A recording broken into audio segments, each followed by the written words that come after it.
All right, welcome, Peyton, to the STEM Profile series. Thank you. Thank you very much. Now, I'm excited to talk to you because not just because your family, shout out to Felicia, Zach, and Gus, but because you are one of the first IT people I knew. Um, I remember back in the 90s when you were actually, I didn't remember this. I saw this on your LinkedIn, but when you were working at Xerox, taking apart computers and putting them Yeah, back together. yeah, So, yeah. what back then sparked your interest in IT? Well, let me start off by saying when I was with Xerox, I was not working with computers. I was working with printers and copiers, Okay. which back then was called office automation. And so I didn't really link the idea of IT to it. I was just repairing printers and copiers. And so it wasn't until later that I uh, sort of linked the idea about this being something I could do with computers because back then computers were the personal computer wasn't as big an impact as it would be a little later. I mean, they were using mainframes, Mhm. and I had really no interest in that. And so I was just continuing to work copiers and printers, basically. And then let me go on. What actually got me interested in IT was one day a buddy of mine opened up his he was a electrical engineer, and he opened up his personal computer, and I looked into that, and he identified some of the components to me, and I said, "Oh yeah, I understand it." And I could probably upgrade my career if I knew a little bit more about this. And that's what really started me off onto what we now know as the personal computer, the desktop, the laptop, and the peripherals. Once again, being able to link my experience with computers and with printers and copiers into that whole scenario.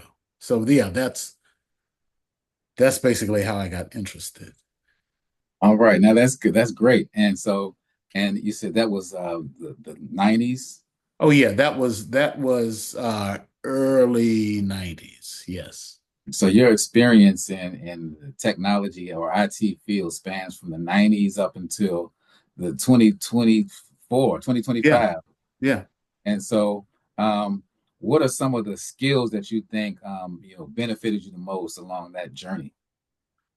Oh, well, um, as much as people talking about computer nerds being introverts, I've found it beneficial to be able to communicate and talk to as many people as you would interact with, which may be uh, the head of a department or an executive because they need some answers to their computer problems too, as well as anybody else who might, including younger generations who have interest in things like computer security or interest in games, being a video game designer. So it's being able to talk to anybody who you come in contact with about the benefits of being a computer professional. Some of the other skills that are good to know are some programming. I've studied COBOL, which goes way back, way back. Which and I've studied some Python, and I've also studied well, I'll leave it at Python. Never got really greatly deeply into it, but I did. Mostly what I was doing was operations and knowing about the computer uh, inputs, outputs, the computer operating systems, and various applications, especially those that had to do with the business applications, such as uh, the whole Microsoft productivity suite, Word, um, Excel, uh, Access, those applications. And along with any other applications that would be used at the company I was working for at the time, or the federal organization I was working with at the time. Yeah, it seems like those Microsoft applications are never going away. No, I'm they're not. surprised at myself sometimes how at how long they've been around. Yeah, yeah, yeah, yeah. And once again, over the number of years, they make minor adjustments, improvements, and some of the improvements don't always work out the way they expect them to. So they end up blowing up a particular or disabling a particular function you want to do. But you have to give them a little time, and they'll generally, especially Microsoft, will work it out. And of course, you'll run into copies of their or I'll say copies of those applications, such as what do they call it? Oh, for instance, Google. Google has a whole suite of applications that mimic the Microsoft applications. They have a replacement for Word. They have a replacement for PowerPoint.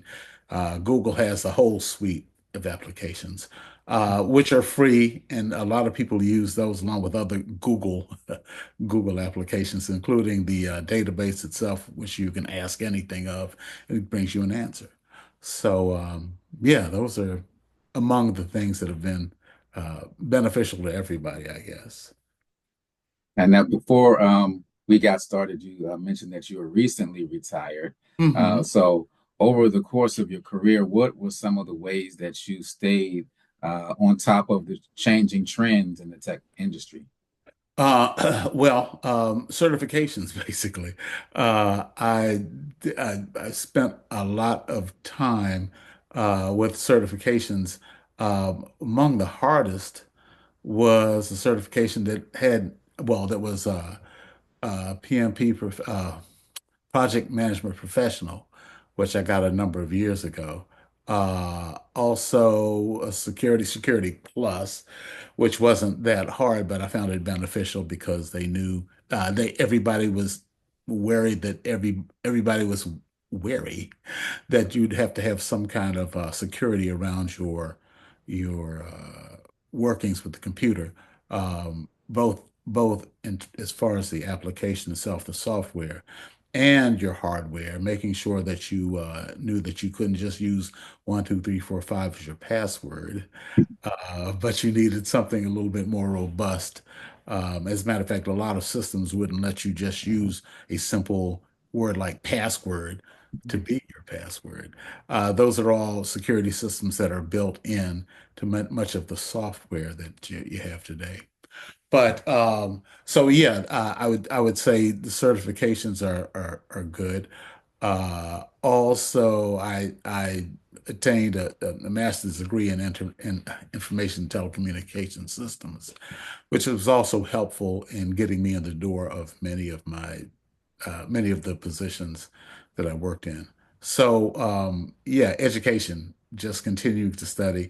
The thing about working in the computer arena is that because things change so fast, you always have to be studying something. And if you don't think that's what you want to do, then this wouldn't not necessarily be the right path for you because there's always something new to study and always something you become more proficient at to advance your career.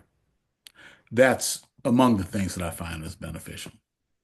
And that you mentioned the PMP, the Security Plus, Hmm. and the telecom, the Masters in Telecommunications. Hmm. Um, Now, which, or I guess going forward, looking forward, Hmm. what certifications do you think would be the most beneficial for somebody that's going into IT now, today? Oh, always. Microsoft certifications are always because I find it throughout my career. Everybody was using, I shouldn't say everybody, most, a high number of the folks, especially in the federal system, and because I was based in Washington, D.C., I was working on a lot of federal contracts. But anyway, but the point is they were using Microsoft as their operating system. going all the way back to Windows NT and Windows XP and Windows 2000 and Windows 10 and on and on and on. But yeah, the point is that um, uh, it's staying in tune with the Microsoft certifications is one thing. Studying some study of Linux would also be advantageous. It's another operating system. And a lot of what the Apple computers do is based on the Linux system, operating system. So yeah, continuing to study that kind of thing is beneficial. Right. All right. Well, thank you, Peyton. Okay, I sure. think that's going to be all we got for today.